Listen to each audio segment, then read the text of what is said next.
ወጣቱ ትውልድ ማሪዋና፣ ኮካይንና ሄሮይን እጾች ከመጠመዱም በላይ ራሱን ለወንጀል ድርጊት አሳልፎ እየሰጠ ይገኛል።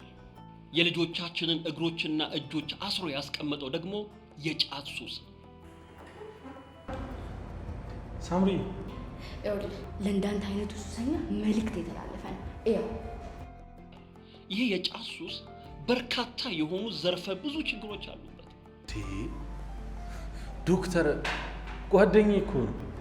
ጓደኛዬ? ቀላል ጓደኛዬ አብሮን እኮ ሲቀረድደው ነው የሚለው። ጫት በመቃምና ሲጋራ በማጨስ ሱስ ውስጥ ተጠምጄ ነበር። በቤተሰቤ ላይ፣ በኑሮዬ ላይ፣ በስራዬ ላይ፣ በኢኮኖሚዬ ላይ፣ በተለይም በጤናዬ ላይ ቀውስ አስከትሎብኝ ነበር። በአሁን ሰዓት እኔ ከሱስ ነፃ ነኝ። ከጫት ቤት ከጠፋ በጣም ረጅም ጊዜ። ለዚህ ነው ለካ ቶምዬ፣ እኔ የምመክርህን ነገር መቼ ነው እሺ የምትለኝ? ከዛሬ ጀምሮ የደረሰበት አልደርስም። መልካም ትውልድ ለመቅረጽ መልካም ምሳሌ እንሁን።